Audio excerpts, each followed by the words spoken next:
Welcome back to the Fanspeak Network and another episode of Sibling Showdown. Every Wednesday, I draft with my brother Steve, and we have another BBM draft in just 1 minute.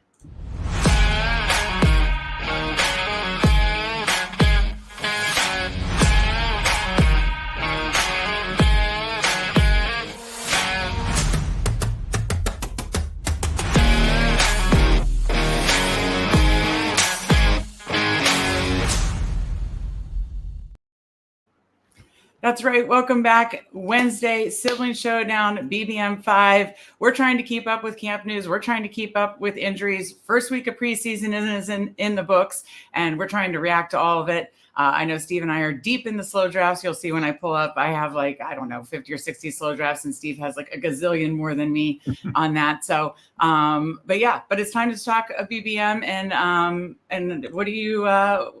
how are you feeling, Steve? I mean, I know you're overwhelmed because you have 1 gazillion slow drafts, but how are you feeling? What are you thinking today? And how are you doing? You ready to draft another BBM together? Absolutely ready to draft another BBM. I probably have about 200 slow drafts going on Underdog right now.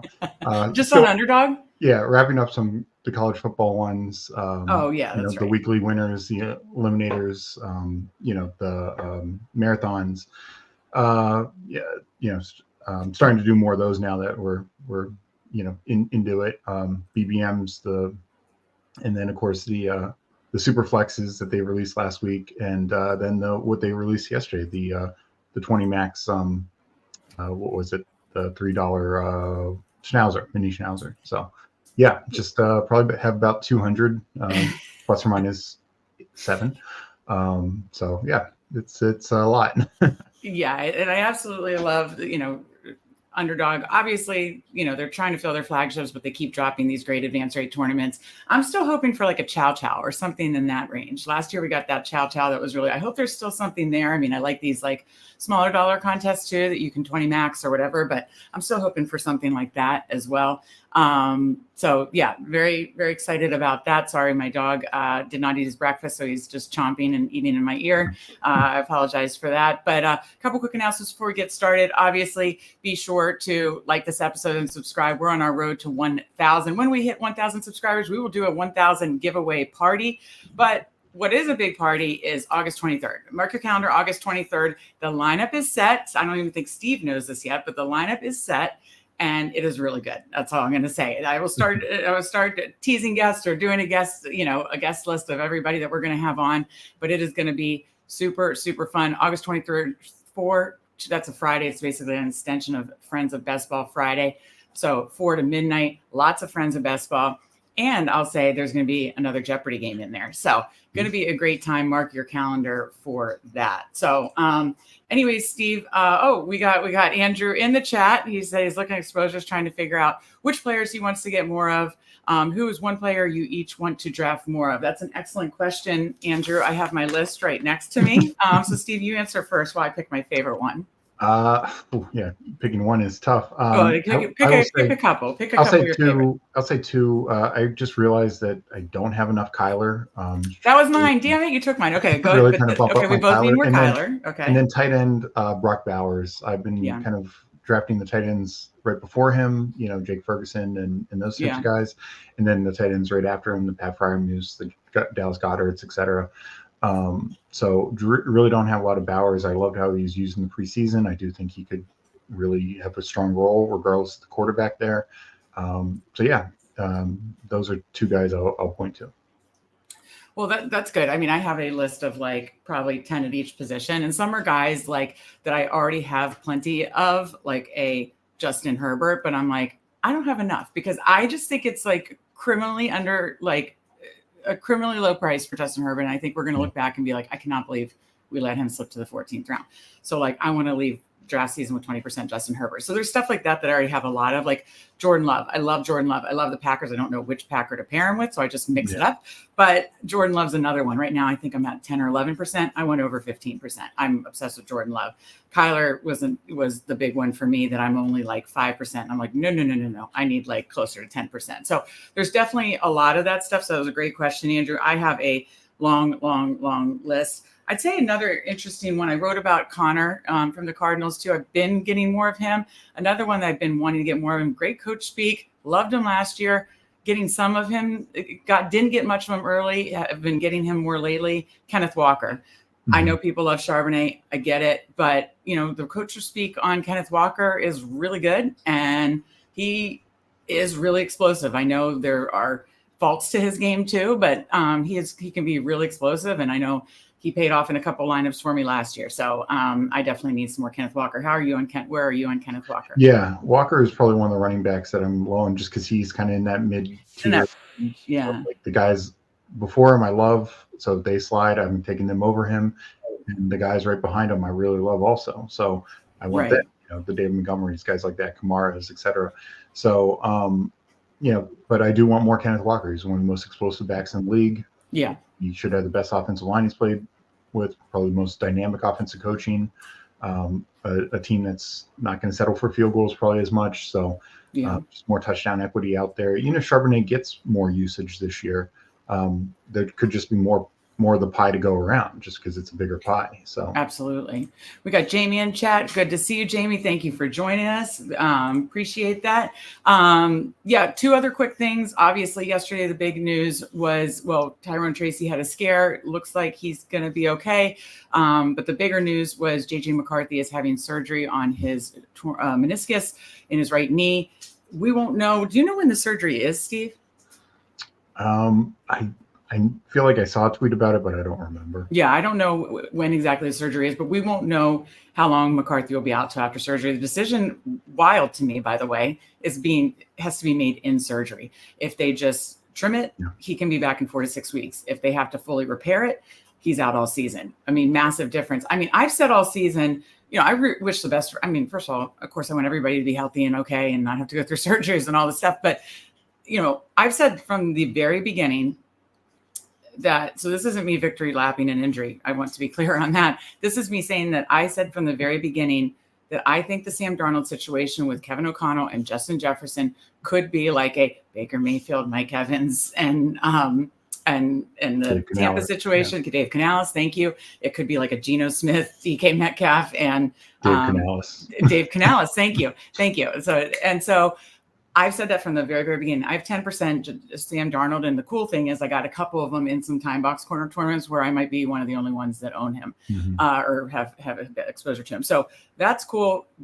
Because even if Darnold has the procedure or the type of surgery which he comes back in 4 to 6 weeks, he's losing all that time.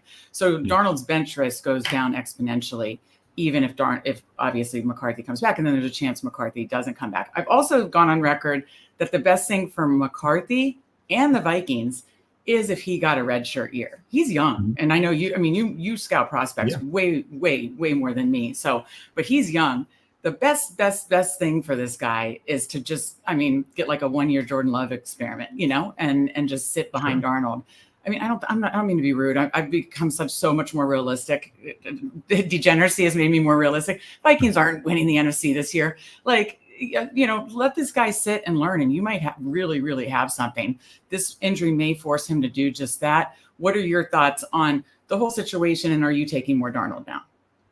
Yeah, no, and as you know, like in our pre-draft stuff, our draft coverage, I said JJ McCarthy has a ton of upside, but he is the most raw quarterback prospect in this group by far, by a mile. And also the upside there wasn't even massive. This is a guy who threw like 300 yards 3 times in college. The idea that he was just going to come in and sling it was, thin. So I think Darnold was an interesting pick that you were definitely well on beforehand, and now it's a great pick because even if he moves up to like the 15th round or 14th round, he's a great pick.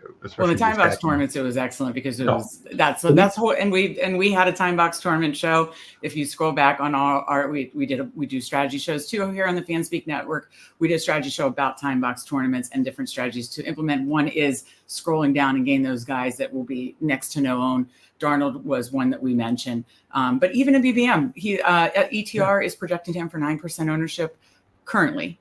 Yeah. Okay. I think people are going to wait for the JJ McCarthy news. I took him. I got Addison and maybe Chandler last night, and I took them in the 17th just because I was like, well, I want them, and it's not like I think the 18th round guys are that much better. So I took them, but I mean, I think had I not, it would have been interesting to see. I don't know. I don't know that he's going to be drafted in every draft until the news about JJ McCarthy's surgery. So I don't know. I think we're looking at I think by are we close to 70% full on BBM? Right around there, yeah. Bottom line, he's going to be sub probably 35% owned when it's all said and done. Sure.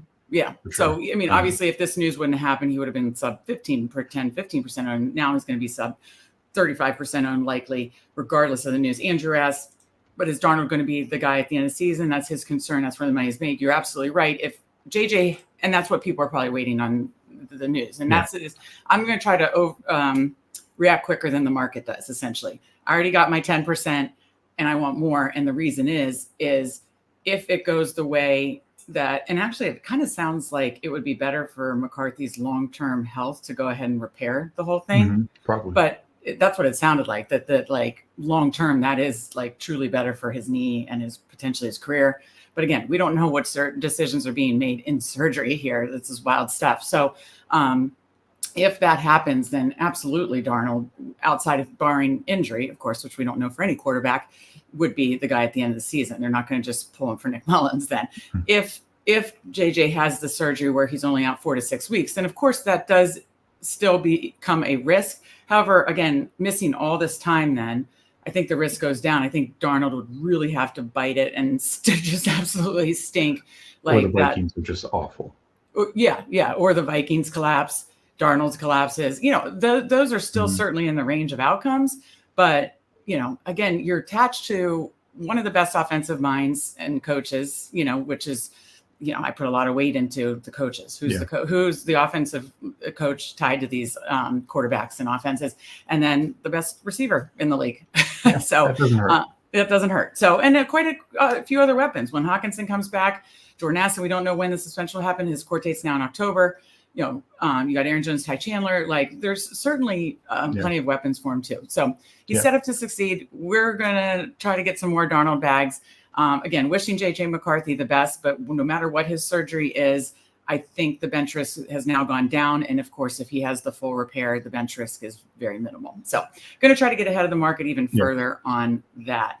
All right, I'm going to pull over Underdog. While you do that, I'd like to make one more point to Andrew's question about that. With Darnold is, one, that risk is why these next few days, at least, people will still not be taking him fully in these drafts. And so that's going to keep the ownership lower. But the other point of it is, I do think at the very least, at first the question was, because they have an early bye, is Darnold just getting you to the bye week and then he's done? Right. Now he's probably at least getting you 10 weeks, because best case scenario, McCarthy comes back. There's no way he's going to be ready by the bye week. Just basically no way. I mean, he was already considered well behind Darnold in camp. Right. So I think you're getting at least 10 weeks, maybe even the whole regular season. Yes, I know we want him for the playoffs. And that is the risk if the Vikings are just so bad. But what I will point to is, and this was DraftKings, but 2 years ago, the guy who won DraftKings had Jacoby Brissett as one of his three quarterbacks. Well, he had four quarterbacks. He had Jordan Love, but Jordan Love didn't play. He had Jacoby Brissett, who, once Deshaun Watson came back, was done. Yeah. So he only got 11 weeks out of Jacoby Brissett. But Jacoby Brissett provided some spike weeks. He gave him some spike weeks to advance to the playoffs. And because Russell Wilson was the quarterback. Because clearly this is a third quarterback. I mean, you're not doing a two quarterback build with Sam Darnold. If somehow Darnold shoots up to like the 12th round, 10th round, okay, now we're talking a little extreme. But I'm saying, like, if he goes up to even like the 15th round, he should. I mean, I would much rather have the Vikings quarterback than the Giants, than the Raiders, than the Broncos, than the Patriots. There's easily. I don't care. Honestly, if I knew it was Nick Mullins for 17 years. Check Adam Levitan's tweet. He had a tweet about the statistics that Nick Mullins and Josh Dobbs put up last year. Yeah. Just last year, in a Kevin O'Connell offense, and most of it with Justin Jefferson gone. I mean, just like mind blowing what this offense can do to set their quarterbacks up for success. Really quick, I want to again appreciate you, Jamie and Chad. He said, which round are you targeting? Walker and Andrew made the point around 5, 6. I think definitely on underdog. You can usually get him in the 6, which is nice too. So that is why I'm trying to get more him. Okay, if you are interested in joining us, I am joining on my phone. So I am joining the BBM in 3, 2, 1, and then we'll pull the board up here. There's 8 more to go. So let me go ahead and pull that over. As you can see, plenty of slow drafts to get through. Plenty of them on the clock too. Whoa. Okay. Yeah, 6 more to go. Let me pull this over. Waiting on 5. Okay.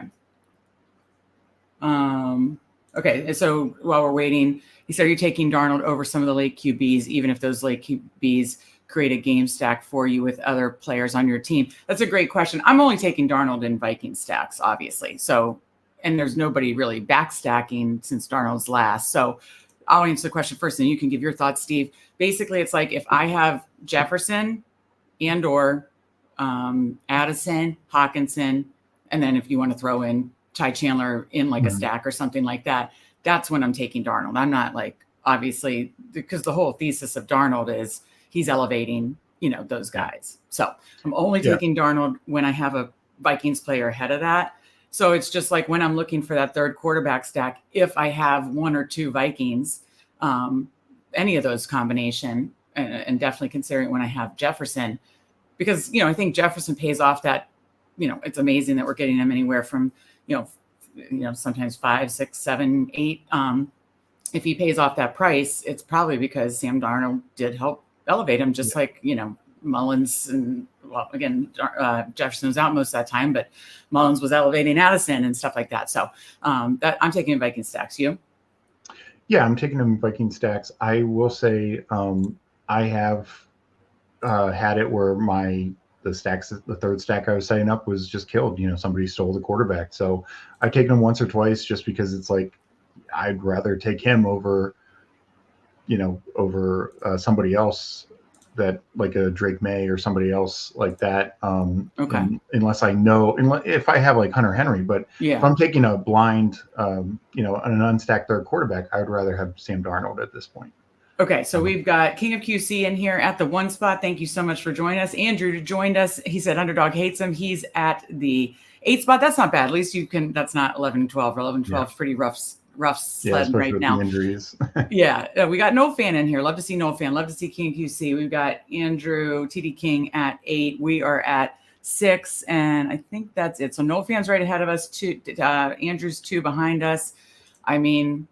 One other thing, I'm fine setting up Justin Jefferson to just prove this thesis. But one other thing I will say is what I do like, or what is becoming interesting, the preseason kind of showed us, is it looks like Jalen Naylor is going to be the Vikings' number 3 receiver. And this is a team, if Kevin O'Connell has his way, they're going to throw enough to. Sean O.C. takes him at 4. And I will say, I like now that I'm not worried about the rookie coming in earlier. Me too. I do like Jefferson more. Me too. You do too? Absolutely. That was my concern with Jefferson. It was JJ basically, right? Again, JJ McCarthy never threw for 300 yards in college. The idea that he's just going to come in and sling it. Okay, so No Fan goes Bijan. I mean, I really need some more Breece Hall. That's on my list. I know you like Chase and Brown, and I'm low on them too, but you know how I feel about running backs. If you really want to go Chase and we've done multiple. I've looked back at our Sibling Showdowns. We've done multiple with Chase and Brown. So I'd kind of go Hall. We haven't done. I don't think we've done a Sibling Showdown with Breece Hall. So gonna go ahead and take Breece Hall. Bijan off the board. So we leave some stud receivers there for you, Andrew. You're going to get one of ASB or Chase, the way this fell. I'm still bummed about the Jefferson thing. Wanted to play that thesis out right here on the show. But yeah, I think he's now going to be solidly locked in at 4. For most, he is for me. He has been for me because I was bullish on the whole Darnold thing. He was my 4th ranked player. And he's obviously is even more so now. I think he's going to be for more people too. I'm guessing I'd have to check other industry rankings, but I'm guessing that Jefferson got moved up on industry rankings as well. So, Yeah, I think the days of getting Jefferson to fall to like 8 are probably gone. So. Yeah. So that's a bummer. So no fan. So King QC goes McCaffrey, of course. No fan goes Bijan. Love that. I love my Bijan bags. Brees, we take Brees Hall because I need more of that. Andrew gets ASB, and we're coming around here. Let me see if I can make this a little bigger while we're waiting here. I mean, my tech. Okay, maybe not. Anything you're seeing? So the 11-12 turn in the first round is that's quite different. Yeah. But I, not sure how many drafts that guy's doing, but it can be a way to have a unique team, Yeah. No, it is. It is. And he goes double anchor too. Yeah. I have plenty of Wilson Saquon teams, got teams like that. But it's like, how many Jonathan Taylor Saquon teams are you going to have? Basically none. Okay, I made it a little bigger, but I tried to pull it out so I could blow up the whole board, and I'm having not doing very slick with the tech issues today. So so bear with me, but you can see that okay, right? Yeah. Okay, good. So Andrew's coming back around now. Then we'll take a look at the board of what we'll have up at 19 and 30. So, obviously, again, in camp news, Gibbs went in at the turn, but he's been falling. Yeah, the turn took both Puka and Gibbs, which is interesting. The two guys are banged up. I'd say these two are the ones that, I'm right around the market with them. And so 13 seconds, Nico or Jalen Waddle. I need more of both. I go Nico. Yeah, I'm fine with that. It's not like there's any correlation ties there, I don't believe. So yeah. And of course we are using Best Ball Overlay. I'd recently updated, and I'm actually going to pull it up to see my combos. So bestballoverlay.com, use code Fanspeak.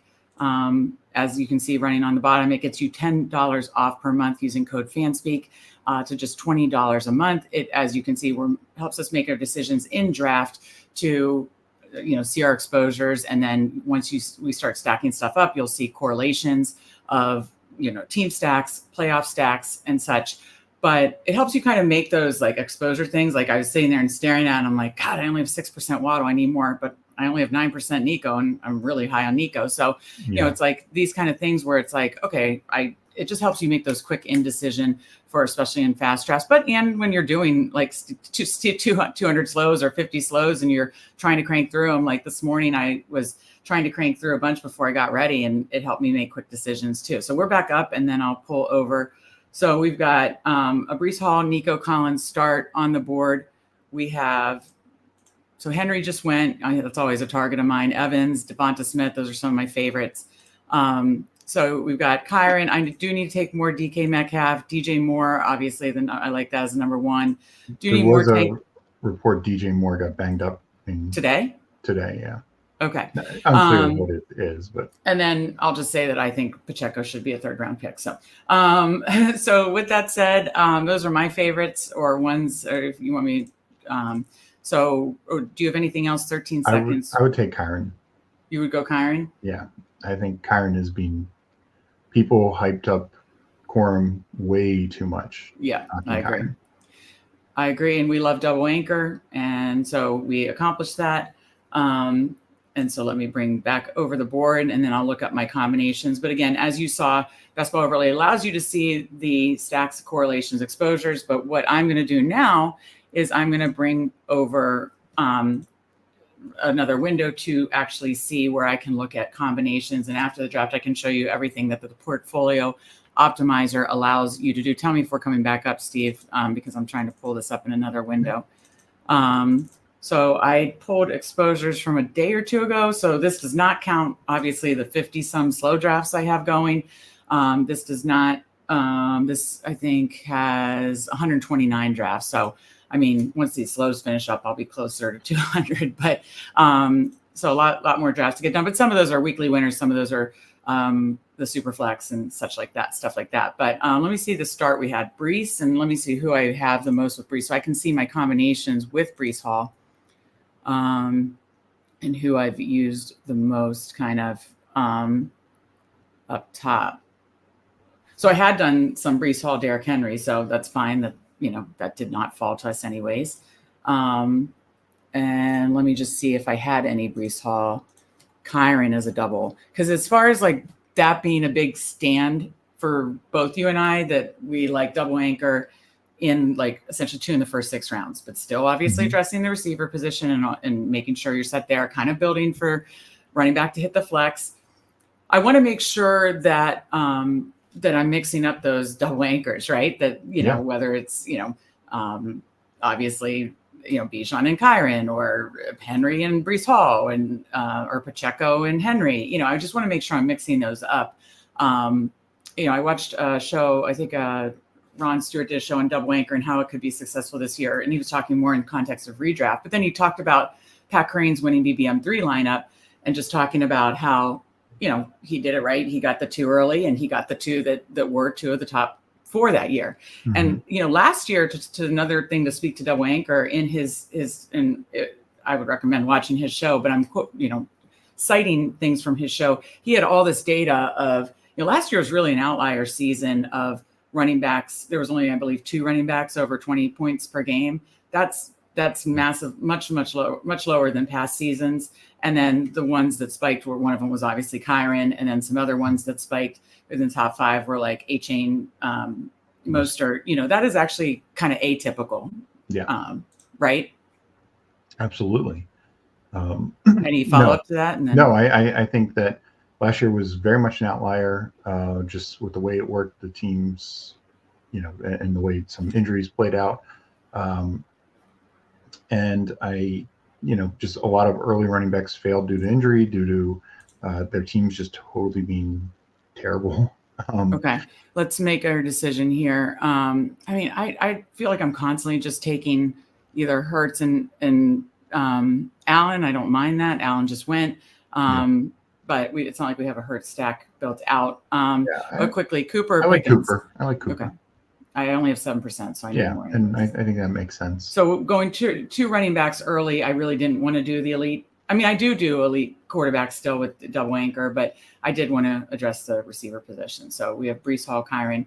But just to finish up our conversation on that and wrap that up. Yeah, it was just some interesting data about, double anchor, and it has been, obviously running backs, whether it's hero or double hero, has been very successful in the past. It just wasn't last year. And that's why zero RB was massively successful. But I think, there's been years where zero RB isn't successful. So I think people are, the market's a little overreacting. And that's kind of the stand I'm making. And again, I'm going to hedge and do some zero RB builds too, for sure.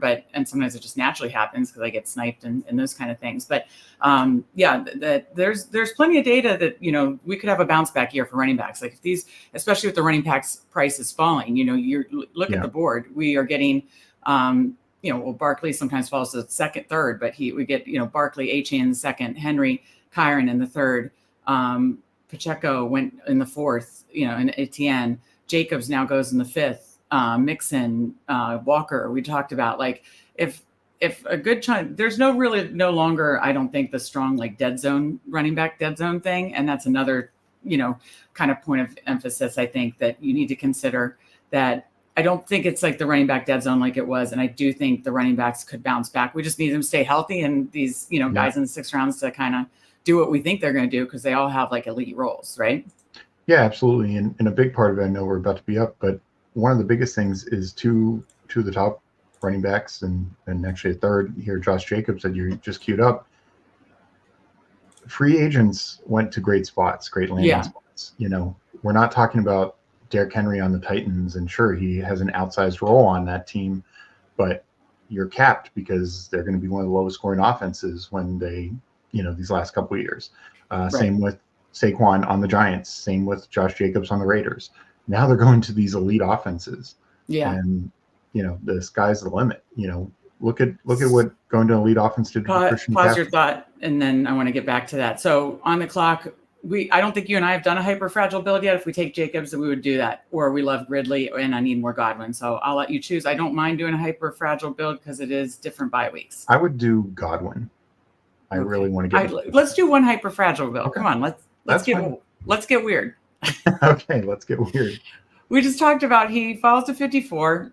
His ADP is 50. It's 3 different bye weeks. Let's get weird. So we're doing Breece Hall. I'm in a weird mood. Kyron Williams, Josh Jacobs. We'll take one other running back. Could be somewhere in that like mid 90s to 100 range where there's plenty of like kind of touchdown monsters in that range too. We got 2 stud receivers still. We will still build out our receiver room. Don't you worry. But we are going to build with the mind that these, obviously these guys need to stay healthy, do what they're supposed to do. And we're building with it in the mind that, we're running back and hit the flex. So I want to get weird. And it just, again, this is another, I'm going to write an article either this weekend or early next week, like 10 guys that I think we're going to look back at the season and be like, that was absurd that we let them go there. And Josh Jacobs in the 5th round on the Green Bay Packers is one of them. Yeah. And that's what you were just saying about, Pacheco should be going earlier. I mean, we're talking about, Pacheco's another one. He was really good last year, and the Chiefs were the most inefficient they've been in the Patrick Mahomes era. Well, guess what? What happens if they go back to their efficiency rates? Yeah. Which player were you talking about that changed teams? And was it McCaffrey? I couldn't. Well, I just said, look at what changing teams did for Christian McCaffrey. Right. Right. He was already amazing, but yeah, you have this with Henry. You have, and these guys have been amazing. You have this with Saquon. You have this with Henry. You have this with Josh Jacobs. All 3 of these guys got much better landing spots than where they're coming from. And they're just not getting priced like it. We used to take Derrick Henry in the 1st round.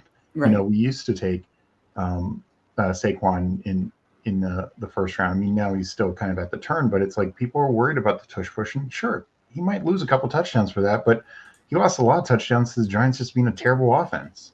Right. Like he still could get more touchdowns even if Hurts gets 10 plus.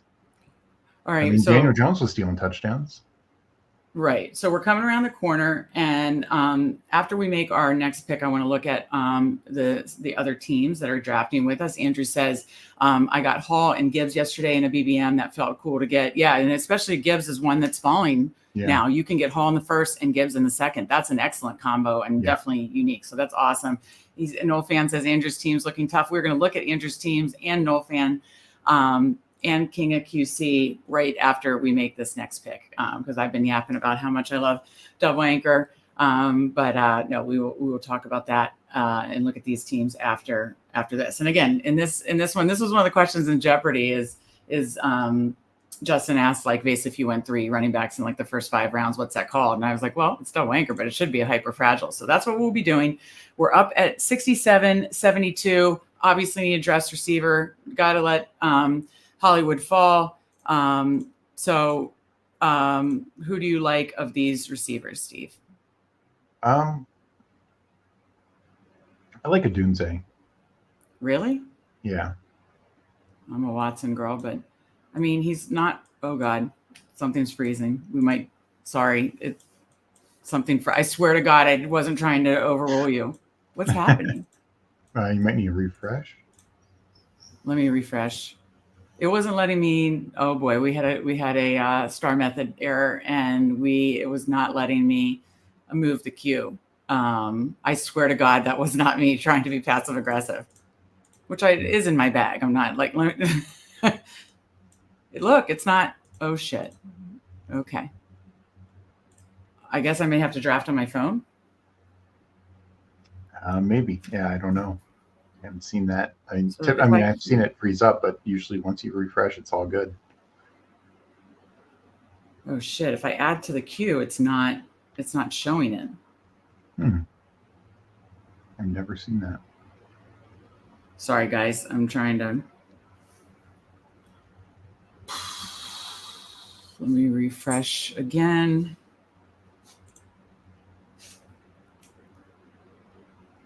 I like Watson. Yeah, accidentally. I'm with you. It looked so passive aggressive, I swear, and that's why I'm demonstrating. Because shit, we're up in 6 and I do not have this fixed. Well, I don't want JSN. I don't like him. Okay, let's figure out what we're going to do, and we're going to have to do the old-fashioned clicking in our player, and then I swear we'll look at your teams after. Well, we could look at Stroud here if he falls. Yeah, I don't have. I'm with the field on Stroud. Thing is, when I do hyperfragile, I kind of like to wait on, because this is a receiver sweet spot. Yeah. That's the one downside of hyperfragile is I rarely combine it with an elite. I also feel. Where do you think Hollywood's going to fall to? By the way, I think right around here in the 70s.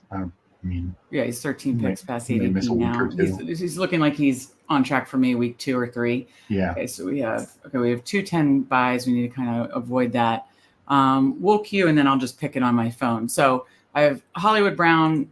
The question is, did he fall enough? Oh, we could do Jordan Addison and open up a backdoor or a late, Sam Darnold stack to still talk about. So let's focus on other receivers. CJ Stroud is an option. Hollywood Brown. It's Jordan Addison, DeAndre Hopkins, though we should let him fall further too, because he probably goes past ADP. So at 78, I really think it's Hollywood or Stroud we should take. Okay. When are Anyone we back? also feels a reach. Addison, that's basically almost around. Yeah. He could fall with the news of the court date. Okay. So Hollywood Brown goes. So you're not comfortable. You want to do Stroud here? Yeah, I think so. It's just a value pick. He's fallen half a round, over half a round. Okay. And then especially, I have no problem taking Addison next, and then if he falls to 91, absolutely. Okay, so let's plan out our next couple picks since I'm having these Q errors, and then we can talk through the board. So 91 and 102. So we set 91 and 102. We started 1-3-3. Hyperfragile, obviously triple anchor build with Breece Hall, Kyron Williams, Josh Jacobs. So we've got CJ Stroud stacked with Nico Collins, Hall, Kyron Williams, Josh Jacobs, Nico Collins, Amari Cooper, Christian Watson. So that's where we're at. I'd say with this, we do need to address receiver since we've got a kind of one of the top quarterbacks in the first 7 rounds.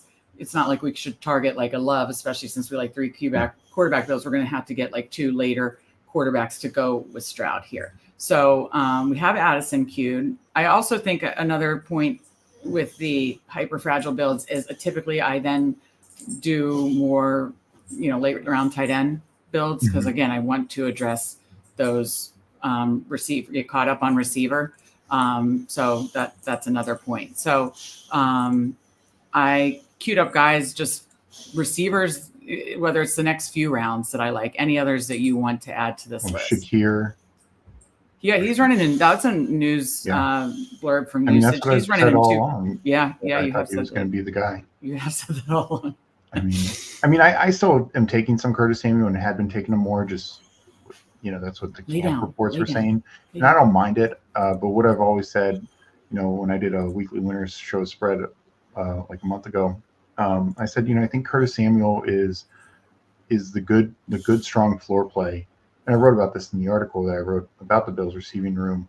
He's a great strong floor play, but the spike week guy is going to be Keon Coleman, but also Shakir. Shakir has that spike week potential also. So, well, unfortunately, Addison went. Let me see. Yeah, it was still locked up. So I'll just pick it from my phone. Or just pick it on the thing because it is also not letting me move it on my phone. So that's awesome. Hold on one second. Let me see if it's letting me move. And I'm getting all these notifications, Steve, that you're up, and it's not. It's other drafts that I'm up on, We'll see when it comes up. Okay, so Sutton. So Hopkins goes, Addison goes. I was hoping. Palmer. What's that? I take Sutton. You got talked up. I got a fan going. Sutton or Palmer. Okay. Let's see. By week 10, just not 10. I like Palmer for a backdoor stack. I don't mind a late Knicks either. So I'll let you choose. Do Palmer. What's his? Yeah, it's not that. It's a little bit of a reach, but I like him a lot. Yeah. I think he's a good floor play too. Like he's got a good floor too, which I think is needed when you're building out this kind of build. So okay, so now we're at 1-3-4. If we can end this, at least 1-3, or the first few rounds, either 1-3-5-1 still, or maybe we get our fourth running back 1-4-5, and then really hammer receiver and late round tight end. Those are options too. So okay, so we'll be back up at 102, 115. I don't mind looking for a running back there as the fourth running back. You could do like a Brian Robinson or Eckler from Washington. You could do, or you could even wait. Eckler goes even later.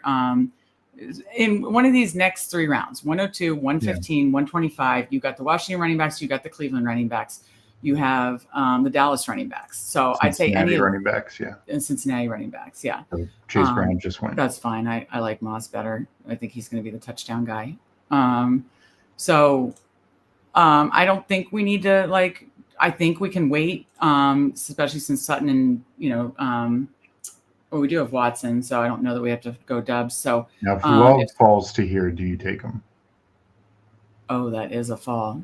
Shit, that's a good point. And we have Jacobs and Watson. Yeah, that's a great point. Well, he didn't. That was a good conversation though, because I think the answer would have been yes. Because I definitely don't think we take Dubs. I think it's either Sutton or Shakir here. Okay, well, Sutton fell. You know, so I say we take Sutton. Opens up a Knicks stack too. Who Knicks looked good in his first preseason game, right? I mean, that was the. Yeah, I mean, he was a little. He definitely looked like a rookie, but he still completed the ball. He still got the ball out. I don't think he hurt himself. I think he showed that he can. Well, it shows he's got some running chops too. Yeah, that too. And that helps with a guy you're taking so late. Okay, let's catch up with chat, catch up with the guys in the draft. Andrew's team, we'll look at that. Meg accidentally picked Watson. I do like Watson. I know I'm a little higher than you. I want basically exposure to all Packers receivers, but not overexposed to any, because I have absolutely no idea who's going to go off. And that's exactly what we saw in the preseason. Yeah, they had issues with this too. So hopefully we can, get this worked out for our 8-hour live stream that Andrew and I are doing on Friday, August 23rd. And we have a ton of great guests, and we will definitely start announcing them soon. But I will also tease that Best Ball Jeopardy is happening during the 8-hour live stream. So very excited for that.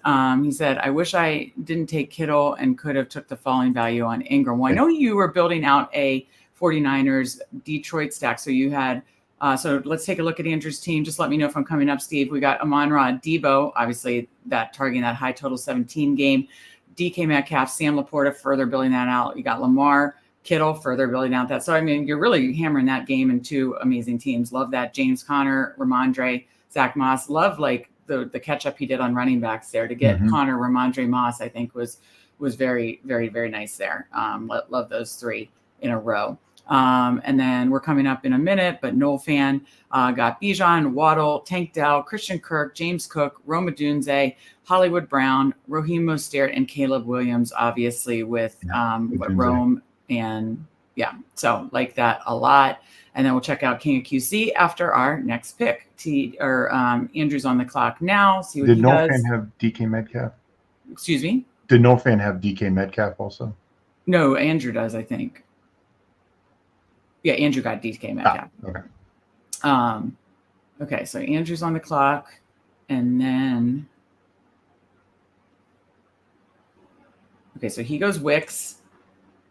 Okay, so...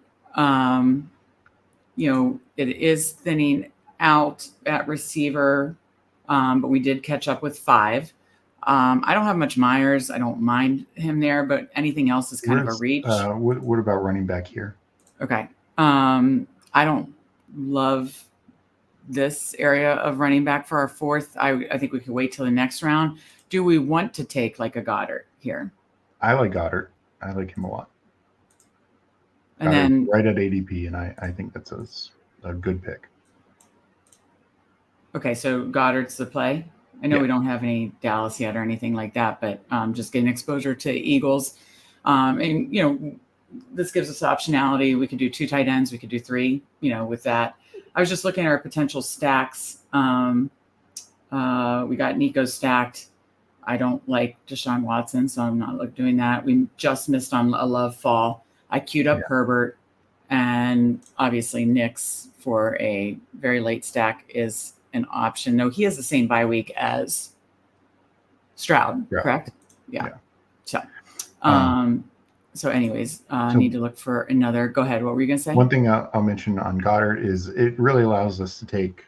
I mean, we could only go 2 tight ends if we wanted to, if we really wanted to pump up receiver. But the other thing is we could, if we do go 3 tight end, they can be 2 very late tight ends. We don't really need to keep reaching in these pockets. I mean, we can, it falls to us, but we just don't have to.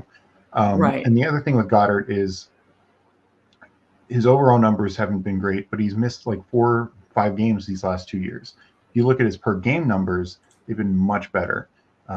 Top, I think he was 5th or 6th one year, like 8th last year. So, we're getting a discount there. And it's just a top offense. You're adding Kellen Moore, who I think is going to be more tight end friendly. I'm just a big fan of Goddard. I think he goes too late in drafts, given the upside potential. Agreed. 100% agree. I think, he's been banged up, but if he can stay healthy, I just think he's on a top offense. And I really, really have, what percent, 13% Goddard. And I love that because he's like kind of past that elite tight end tier, but you're not paying the elite tight end prices. Okay. Yeah. I just have to throw out Brock Purdy fell to 126. That seems stupid. I don't know if we'd steal it from Andrew, but I don't care. Absolutely be stealing it from Andrew.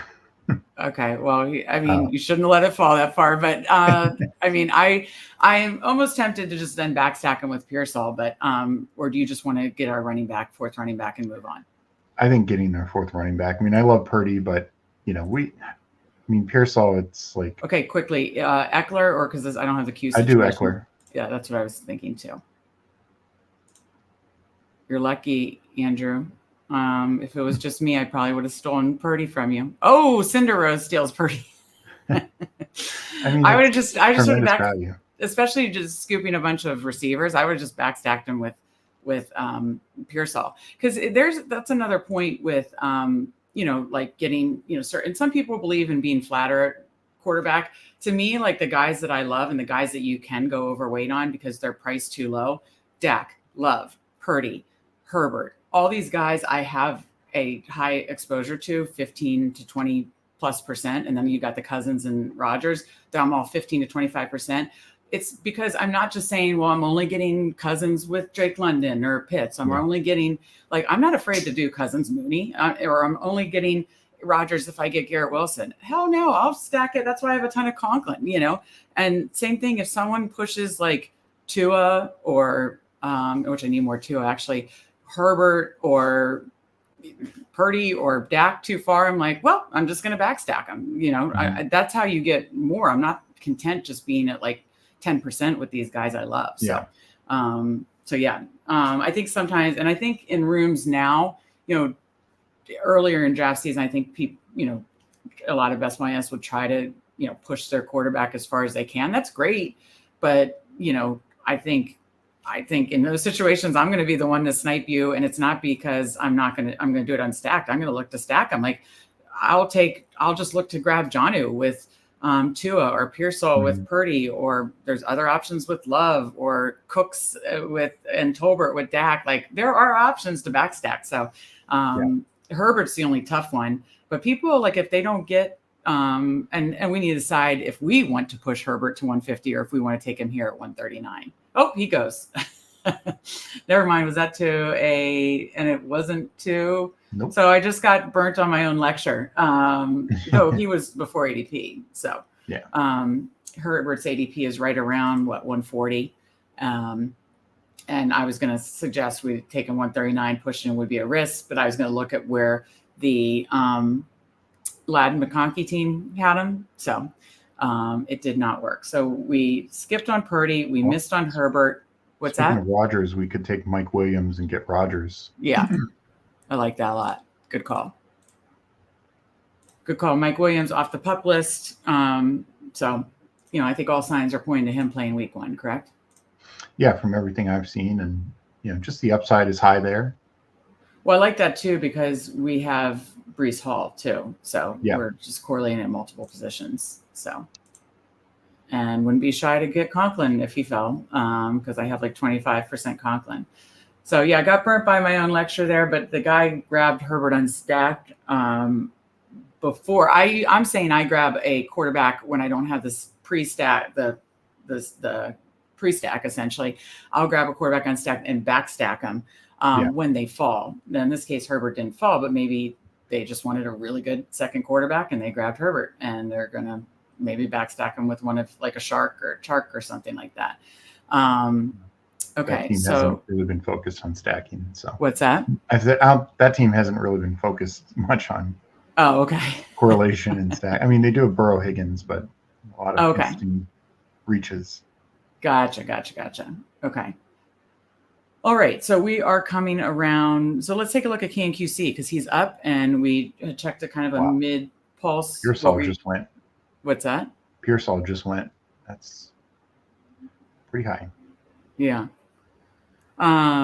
Okay, so King of QC. Let me turn down the fan so I can. So KNQC, McCaffrey, Neighbors, Devonta Smith, Terry McLaurin, Jalen Hurts falls to the 5th round. So excellent scooping of value there. Keon Coleman, Jameson Williams, Jake Ferguson, Jaden Daniels, Rico Dow, Blake Corum, Jalen Wright. So a lot of hit the young guys there in the mid rounds there, but obviously he's anchored by McCaffrey. And he got a Devonta Smith, Jalen Hurts at the 3 and 5 turn, 3 and 5 on the turn to get Hurts at the 5th stacked with Devonta Smith is really nice. And then McLaurin and Jaden Daniels. Thank you. Okay, so we are up now. So where I'm just trying to see where we are. Again, Rodgers could fall there, but likely the Garrett Wilson. Let me see what the Garrett Wilson team did. Nope, Garrett Wilson. They're not going to like this, but you want to take Rodgers? Yeah. It's not one of our friends in here, is it? That we're. Yeah, I don't think. Hey, we're correlating here. Back to us, yeah. We're correlating. He's not coming back to us. The Garrett Wilson doesn't have a quarterback yet, so we're correlating here. We took him 8 picks before ADP. But we have Brees Hall and Mike Williams, and I won't be shy about quadrupling this down with Conklin as well. So, and as you can see with Best Ball Overlay, because we have the Stroud stack is in green, the Rodgers stack is in yellow, first, second quarterback green, yellow, third quarterback would be in red. It puts it in parentheses if you are stacking, and it puts it underlined if you are a bring back. So like John is a week 15 bring back to a Houston stack, so stuff like that. So, okay. So we have a 2, 4, 6, 1. Just got announced, I believe, McCarthy out for the season. He already had surgery? I just got an ESPN announcement. Somebody else might need to confirm this, but I think it said out for the season. Oh, there's no more Vikings. Could always take Jalen Naylor.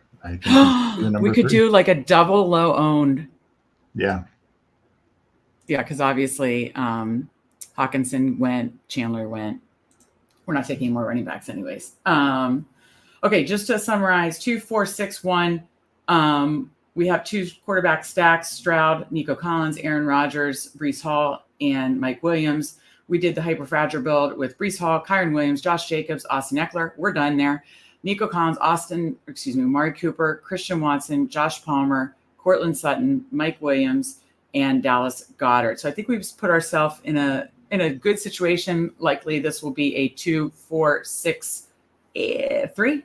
2, 4, 8, 3. Sorry, I was up late doing a deadline last night. My brain is not firing correctly yet. 2, 4, 8, 3. Unless we felt really good about a tight end situation, we could theoretically do I messed it up again. It will likely be a 3, 4, 8, 3, right, Steve? Yeah. Help me out here. It could be a 3-4-9-2 if we really loved our next tight end. Okay, I got it out. Okay, so we queued up 2 late round guys to though get it with our last 2 picks if we wanted to. Still need to address the receiver position. Can keep an eye on Conklin if we want. Let me look at receivers. I'll cue them, but I'll have to pick them because again, still. Oh, now I can move it. There you go. Well, that's fun. So it is official. I just looked at him. Schefter tweeted about it. Okay, we're up in 1, so let's talk about that right after this pick. So we've got Adam Thielen. I'm queuing guys I know you and I both like. Adam Thielen, Demarcus Robinson, Jalen McMillan, Tolbert later. So we're up on the clock, or we get Ty Conklin here. So I would take Ty Conklin. I like the idea of maybe only doing 2 tight ends in this. Okay. And going 9 receivers, especially if we take a guy like Jalen Naylor as the 9th receiver. That's a really good point. Okay, so 5 and 12 would be fine. Yep. We triple stacked Rodgers, so I love that. We already essentially have our last stack built in the last 2 rounds, and then we just hammer a receiver for the next. So okay, let me look at this. So we have 1, 2, 3, 4 picks left. So we essentially do 2 more receivers because we have 7 with the next 2 picks, and then like Darnold Naylor, right? Yeah. Okay. Now let me bring up the board so we can see what's happening, and then please read the report that you just saw for Schefter. Yeah. So Schefter tweeted like 10 minutes ago. The surgery revealed the repair was necessary, and the quarterback will now miss the season.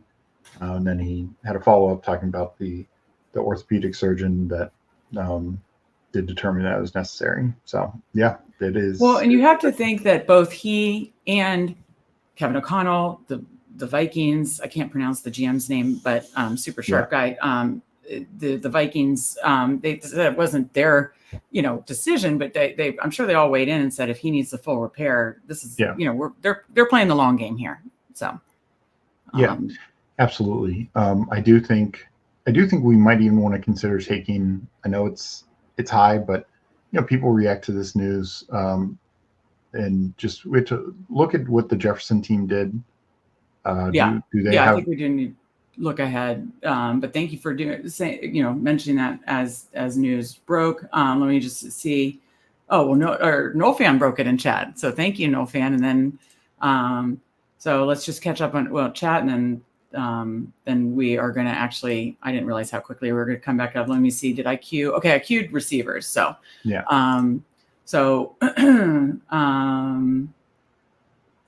He says, no way Purdy and Goff would go before. Sometimes it's just like that. Yeah. And then he said, am I up? Are we up yet? We're up in 1. Yeah. He said, F that guy for taking Purdy. We'll have to see if he stacked up Purdy. So right now we need to focus on receiver. Thielen, Demarcus Robinson, Jalen Tolbert has flown up boards. I thankfully already had 18%, and I don't hate it. We have Goddard that correlates as a skinny with Goddard, and anytime I get Cowboys, I'm not mad about it. So I'd say, even though that's a massively falling Thielen, I'd say take the younger guy on the better team. Yeah. I mean, Tolbert is flying up. I mean, I do like Thielen, especially because. Well, yeah, we're getting him like 20. You'd get him like 20 picks past. And also Deontay Johnson came up limping in practice today. I mean, it's probably nothing, but Right. We go Tolbert. We've got, like I said, Goddard, and I already had 18% Tolbert because I love that they said he's looking great in camp. Good connection with Dak, all the good things. So let's bring the board over and talk through with the guys again. Yeah, Andrew, I wanted to see. So with that Purdy snipe, because we passed. Steve said no, don't take Purdy. We take Eckler. We get our 4th running back. We're done. Guy before you takes Purdy. Does he? No, he couldn't backstack because Pearsall got taken early. Did he have Ayuk? Good question. I'm just hoping that Ayuk stays there. Nope. No. So yeah. So he said that guy. Yeah, he did an unstack Purdy, and he did not backstack him. So. We were going to try backstack him. Of course, he couldn't because Parasol went before. Oh, that's right. That's right. So let's see what Andrew pivoted to. So obviously he does have that Detroit, and I think he talked about Goff gain snipe too. He's got that massive Detroit 49ers stack build out. Hey, you're stacking up 2 great teams. Love it. You got Lamar. And then you hit running backs hard. Love that. Mooney, Cousins. That's exactly what you do. Mooney, Cousins, you have Lamar. That's awesome. And then you got Michael Wilson and Dameon Pierce with his last couple picks. I think Pierce, it looks like, locked into that number 2 role. So 3 picks left, Steve. 187, 198, 211. To your point, what did the Justin Jefferson team do? Yeah. They took Jordan Love, Trevor Lawrence back to back. I don't think, though. Addison. I think we could push. Where's Darnold the Addison drafter? Oh yeah, that's a good point. We're up in 2. Let me find the Addison drafter. Help me find it really quick. It's probably in the 100. Around 100. No, Addison's like going like 980 or 90. He went early. Oh, he went. Yeah. Okay. So he went 84. If we skip here, we'll be up again before the Addison drafter's up. Okay. So we just need to hope that okay. So who's on the board? Okay. What other running backs? I do like Jonnu. I'll just throw out if we wanted to do receivers. I don't love these receivers, but I like Boyd. Iosivas. You like Iosivas? Yeah. Really? Yeah. I don't like it. Iosivas or Boyd. I would have rather done Boyd, but we're doing 9 receivers. So, okay, so we're not doing Jonnu now. So now this is what we're doing. If Darnold falls, we'll take Darnold with Naylor, and we have a sub 30%, probably 35%. Well, now that the news hit, he'll probably be around 35%. I'm guessing if he's drafted and all the rest of BBM. We'll get, I'm guessing, around sub 40 to 35% Sam Darnold, and probably a sub 10% Jalen Naylor. Let me see. Establish the run. Does projections of what it's at right 2%. Now. What's that? Yeah. Jalen Naylor maybe 2%. You think even with reports that he's like pretty locked into that? Up until now, I can't imagine he was really drafted at all. Yeah. Let me see. ETR does a good projection. Now it's projection at the time, so it's not, what it's going to be. You have to keep, kind of checking. Like right now for Darnold, tell me how soon we're up. 6%. Right now for Darnold, they have current estimate 10%. Again, with this news, we're looking between 30 and 40 for Darnold, I'm guessing. And then Naylor, right now, 1% projected. Yeah. So, and then there's contingent value, and he's looked good in camp too, right? Oh yeah. And he looked good. Last year he just got banged up, so, I liked him when he was drafted 2 years ago in like the 6th round, 5th round with Vikings. Where did he come out of? Michigan State. Okay. the prospect profiles on these guys that haven't really shown it yet. Like you said, he was drafted 2 years ago, you said? Mm-hmm. Yeah, and then last year he just got banged up, and of course then the quarterbacks got banged up, and they just really wasn't able to take advantage of like. Oh my God, they took Darnold from me, son of a bitch. Yeah. Was it the guy who had Jefferson? No. Okay. All right, we need to decide what we want to do. I think we could take a better receiver, even though we're talking that up. Baker has had good camp reports. Well, what quarterback are you looking at? Oh, Bo Nix. Okay, he's got the same buy as Stroud, but. Well, do you have another suggestion? I was trying to look. Not really. Yeah, let's just go Bo Nix and hope Rodgers is good for week 14. Hope Rodgers is good for week 14. Exactly. Well, that busted. Oh well. It was a fun experiment to see if it would work. It did not. So we have Bo Nix with Sutton. Did the hyper fragile. Gotta hope Rodgers is healthy for week 14. When we have the Nix and Stroud on bye. Hyper fragile for running backs. Then we've got Collins stacked, Cooper, Christian Watson, Palmer, Sutton stacked, Mike Williams stacked, Tolbert, run back to Goddard, Iosivas. Obviously, the wide receiver 3. I've been stubborn on taking him, but I do need to be open to that because I know he is looking like the wide receiver 3, though I do worry that throughout later in the year, the Alabama guy, help me remember his name? Jermaine Burton. Burton could have emerged. So I know people have been high on Iosivas, but I haven't as much. And then we got Goddard, Conklin, so we can go third. I'm so bummed let's see if he goes Naylor, or if he just does unstacked. Did he take Hawkinson or did he have like Chandler or anything like that? Okay, so Who's the super? He had Hawkinson. Yeah. I did. We looked at the Addison. We looked at the Jefferson drafter. We looked at the Addison drafter. We did not look at the Hawkinson drafter. So shame on us. Shame on us. Wanted to pull off the Darnold thing since we've been talking about it all show. And that'll show you guys that it'll probably go between the 15th to 18th round, which depending on who you're in a room with, if they're grossed out by him or not. But yeah, he has 3 stack options. He's got Darnold, Addison. He's got Hawkinson, Addison, and of course the stud of Jefferson. We've got Tyler dropping in. He's going to be on Friends of Best Ball 8-hour live stream August 23rd. I believe he's in the second. Won't miss that. We'll catch up with some of Andrew. I know he hates Thielen and gives Justin shit for it, but we were going to take a phone. I'm on Team Thielen. You're on Team Thielen. Bruni's on Team Thielen. I'm on Team Thielen when he falls, but I like the Tolbert. I'd much rather take a better, a younger player on a better team, and that's why I have 18% Tolbert. I'm obsessed with Dallas and Tolbert. No fan said the Purdy guy had no pieces. Gotta love the badgeless. Let's see. Andrew says the back half of this draft has not went well for me. Running back starting flying off the board and left wide receiver value, which I didn't need. Plus Goff and Purdy both got taken by unstacked teams. So he had Lamar. He massively stacked the week 17 Detroit, San Francisco, and both Goff and Purdy got sniped. That was rough. Yeah. Andrew, is that as rough as us getting sniped by Sam Darnold in our nailer stack that we were trying to cook up? Obviously, that's so. I think that's pretty much the same. Do we see Vidal make the team? Thoughts on Vidal, Steve? I don't know. It's not looking great. I mean, he could still make it, but if he makes it, he's gonna maybe inactive. He's gonna be a special teamer. Like, I just don't think he's getting carries. And that was the concern all along. I mean, people were, hyping up this, I can't remember, 5th, 6th round rookie from a small school. Timeout and then finish your thought. We're on the clock. I'm just checking out our receiver buys. I don't think we have any issues. This will be our second week 5. Chark or Baker. We only have one other. I'd go Baker. We already have one Charger. Okay. Yeah.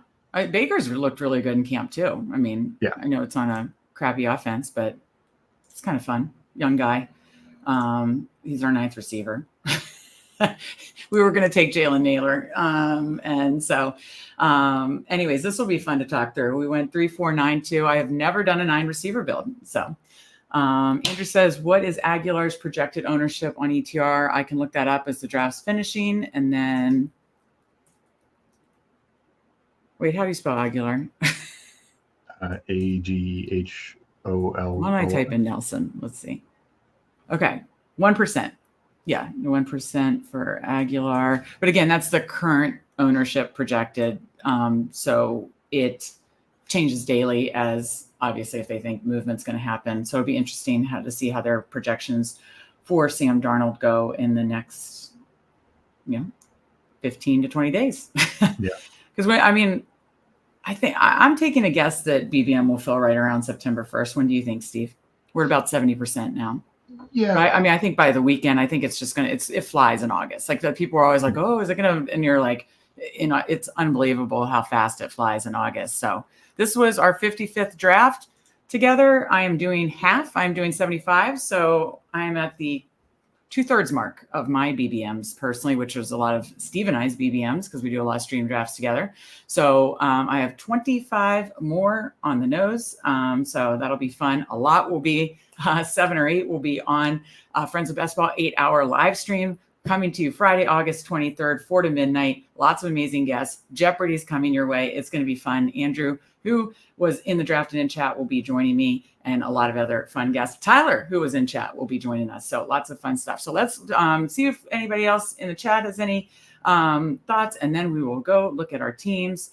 No Fan says, great drafting with everyone. Best of luck. Best of luck to you. It's always fun to see you in chat, to have you draft with us, No Fan. So thank you so much.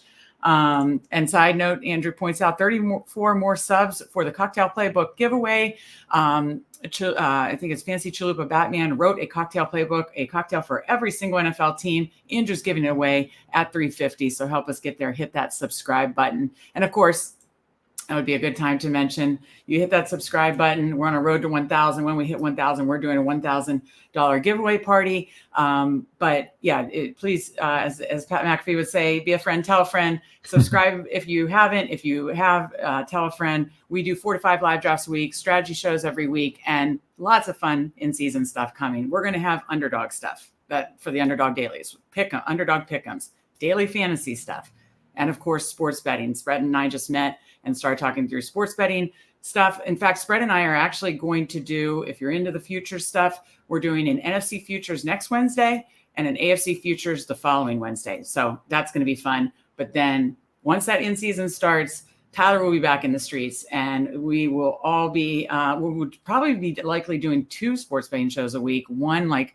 sides and totals and that kind of angle. And then of course, my favorite, a whole separate show on, any props, alts, anytime touchdowns, parlays, lottos, fun stuff like that. So we've got a lot of fun stuff coming on the Fanspeak Network in season too, both underdog and DFS and sports betting. So be sure to check it out. So anyways, appreciate that reminder, Andrew. And yeah, you kind of already mentioned Vidal. You think there's still a chance he'll make the team? Yeah, I just don't think he is really any fantasy value. Yeah. Yeah. Okay. We checked the ownership. Okay, so now it is time to review the teams. So ours is up. We were from the 6th spot. I forced Steven to a 3-4-9-2. I also swear to God had a queuing error and didn't take a receiver Godwin that Steve wanted. So I swear that was a queuing error. But we did a 3-4-9-2. I don't think I have any 9 receiver builds in BBM yet, but this is a hyper fragile build, and we felt comfortable with our 2 tight ends. So that's why it ended up at 3-4-9-2. We were shooting for a Sam Darnold Naylor stack. We did not check out the Hawkinson drafter and got sniped on Sam Darnold.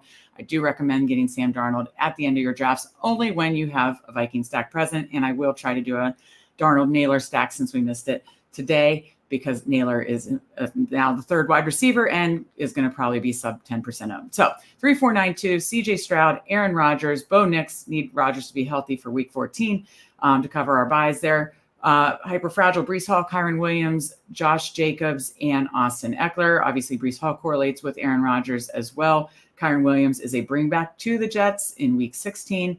And then we stacked up multiple Packers as well. Then we have Nico Collins stacked with Stroud, Amari Cooper, Christian Watson. Again, we have Jacobs Watson, Josh Palmer. He is a week 16 bring back to Denver. Cortland Sutton, obviously stacked with Knicks. Mike Williams stacked with Rodgers. Jalen Tolbert, he's a skinny stack with Goddard, who you'll see in a minute. Iosovas, who is a bring back to Denver, Steve. So didn't even realize we were doing that, but good work on the week 17 bring back there. And Javon Baker as our 7th receiver. Then 2 tight ends, Dallas Goedert, Ty Conklin, who I have 25% exposure to, and I don't care. I love it. Love that we stacked Rodgers, Breece Hall, Mike Williams, Ty Conklin, favorite type of stack. So I love it. I mean, I've done way more hyper fragile than I've ever done, but I always make sure to still address the receiver position. My only bum was getting sniped on our Darnold stack that we talked about all show basically. But and then the news, of course, broke. Best wishes to JJ McCarthy. Honestly, think this is best for his future. I said a redshirt year was best for his future pre-injury, and now it definitely is. So best wishes to him. But get your Darnold stacks late, only if you have some Vikings or can backstack Naylor. So thoughts on this, and then we'll check out the other guys' team, Steve. Yeah, no, it's definitely a different type of build for us, but I think we did it right with the hyper fragile, and did only 2 tight ends. So I think we got 2 very good tight ends in good spots, good offenses, and also stacked with Rodgers, with Conklin, and then Tolbert and Goddard. So there's some correlation there as well. So I like that a lot. We went 9 receivers. These aren't my favorite group of receivers overall, but it's a good mix of guys. I think it's a good mix of floor ceiling. Yeah, and that's what you kind of need. So when you're investing this much in the receiver position. And of our top 6, you got Nico Collins. You could say, oh, well, your receiver room feels weaker. Well, yeah, we did a hyper fragile build and we took Stroud and Nico. But our first 6, you got Nico Collins, Amari Cooper, Christian Watson, Josh Palmer, Cortland Sutton, Mike Williams. And then we took essentially flyers on Tolbert, Iosovas, and Baker. I mean, I feel pretty damn good about those being my top 6 receivers, considering the type of build we did.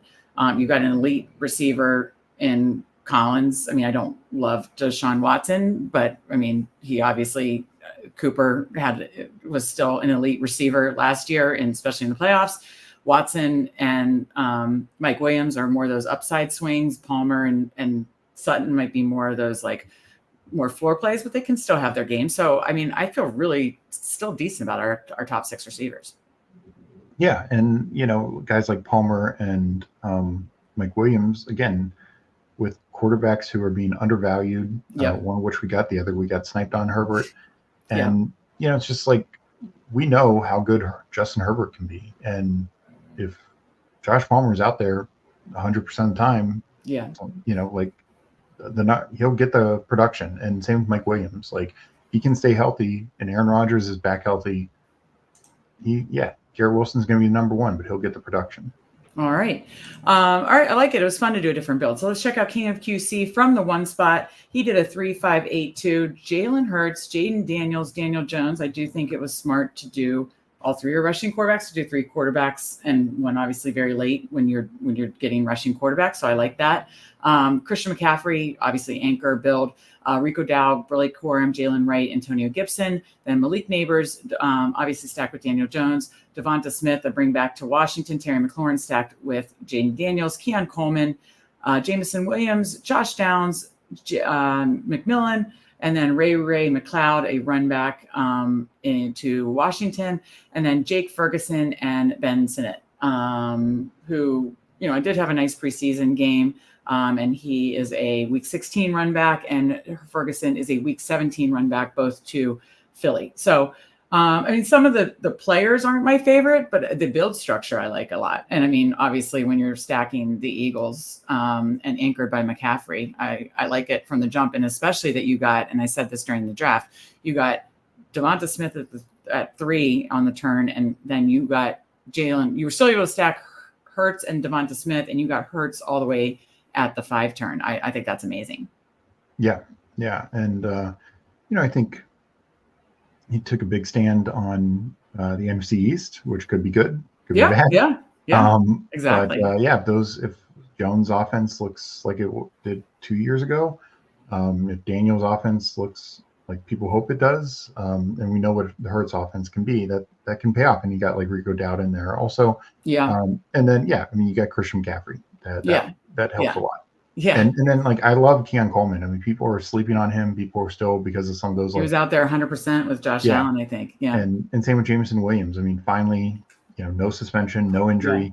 I just think that was good. And then the falling value of like a Josh Downs. Like, he might be another one similar to like a Hollywood Brown. Maybe he misses week 1. But he'll probably be out there the rest of the time. Right. Exactly.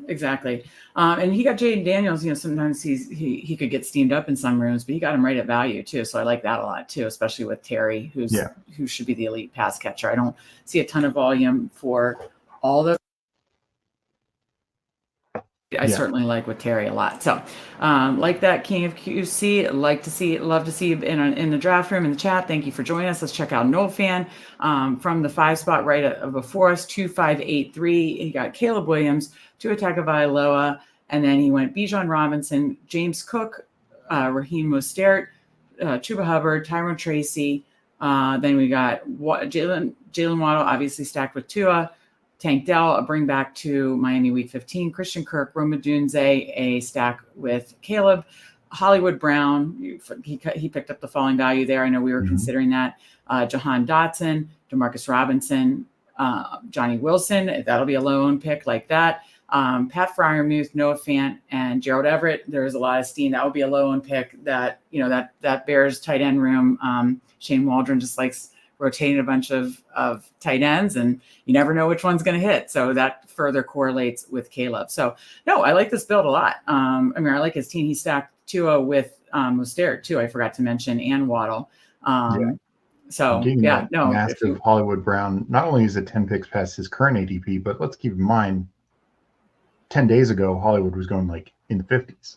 Yeah. So it's like, we're talking like two rounds. I think to scoop Hollywood Brown value, you're going to just be missing him. Hopefully looks like week 1, hopefully not much past that. And it sounds like from the Twitter doctors, it's an injury that you come back at full strength and not high re-injury risk. So that's good news too. So I say take the falling value there. We were considering it. Good job scooping it. So like that team got some low owned plays in there too, which I think in BBM is interesting to do. Not like you're, for 4 picks, but for like 1 or 2 is great. And that's what he did. So let's check out our guy Andrew's team. So that's of course TD King at the A spot, 2682. He got sniped on Goff and Purdy, same game because he stacked after the game. But you know what? That's okay because you've got a lot of great players from Detroit, San Francisco, and those are 2 offenses that you want to target. So he stacked up Lamar Jackson and Kirk Cousins. You got James Conner, Ramondre Stevenson, Zach Moss, Dameon Pierce, Jordan Mason, who's now emerging potentially as the Christian McCaffrey backup, and Will Shipley should be lower owned too, but could be emerging as the number 2. We will see on that. And then Amon-Ra St. Brown, Deebo Samuel, DK Metcalf, Dontavian Wicks, Jerry Jeudy, Darnell Mooney stacked with Cousins, Michael Wilson, Nelson Aguilar. That's why he asked percentage, 1% currently at, and Sam Laporta, George Kittle. So kind of like a double elite tight end room, both from that amazing week 17 game. So yeah, you get a ton of the Lions and 49ers. I'm going to love that team, regardless that you got sniped on the quarterbacks. I know it sucks that you got sniped on quarterbacks that both were unstacked, but you got a ton of Lions and 49ers, and I always love that. You still got great, Lamar, he got it with Nelson Aguilar, the 1% Aguilar. So, you got Lamar who really, is going to get there a lot on the ground too. So I don't think you need to be worried if you got sniped on some of his stacks.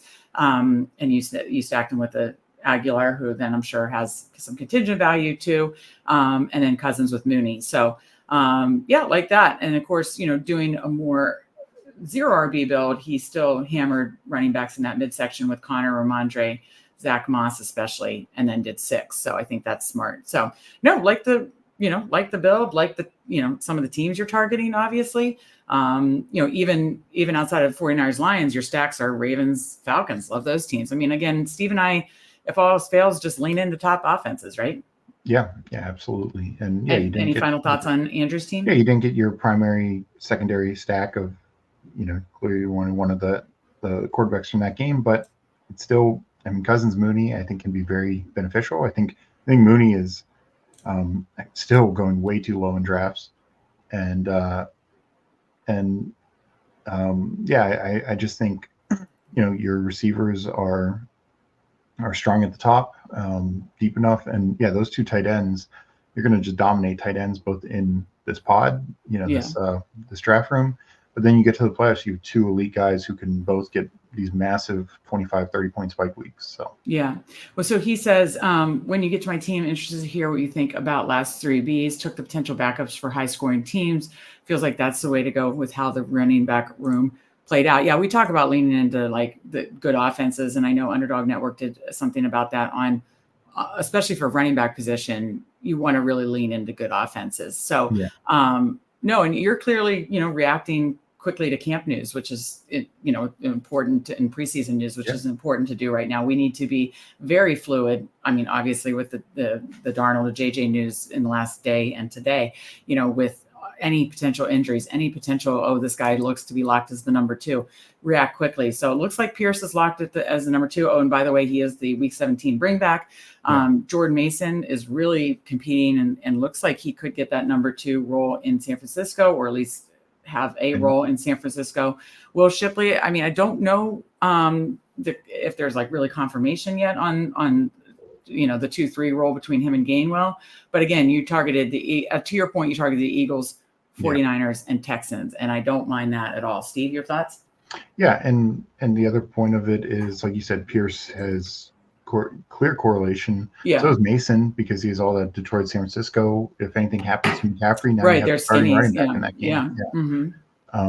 And you don't really have Dallas, but that's fine. Right. I think. Will Shipley was one of my favorite running backs pre-draft. Yeah. I didn't love the landing spot, but if the dominoes fall right and he gets the number 2 and Barkley misses any time. I hope not based on my Barkley exposure, but but I mean, he's in for a massive role in that offense because he's got that skill set. I mean, I said all along, he's the poor man's Christian McCaffrey. I need to start taking some Will Shipley just as these lads, especially in types of builds like that, like a 0 RB build, as like a 6 receive running back. But oh my God, I hope it's more just some standalone side value because I need that Barkley to stay healthy. I've been drafting plenty of him. I know you have too. Well, this was fun, Steve. As it is every Wednesday we draft. We'll be back next Wednesday, of course. So tomorrow, check out Spread Show, DraftKings live draft from yesterday. Tomorrow is Andrew and Justin at 9:30. We will have a strategy show this week, and then Friends of Best Ball on Friday. I believe it's going to be 9:30. So, yeah, this was fun as always. Any final thoughts, and then we'll get on out of here. Yeah, no, I like doing this, trying out a different build, and gain some access to some guys that you were maybe a little lower owned on. Yeah. So yeah. No, it was fun. It was fun to talk through a lot of this stuff. I mean, news is a flowing. So thank you guys so much for joining us. For Steve, I'm Meg, and we will see you next time.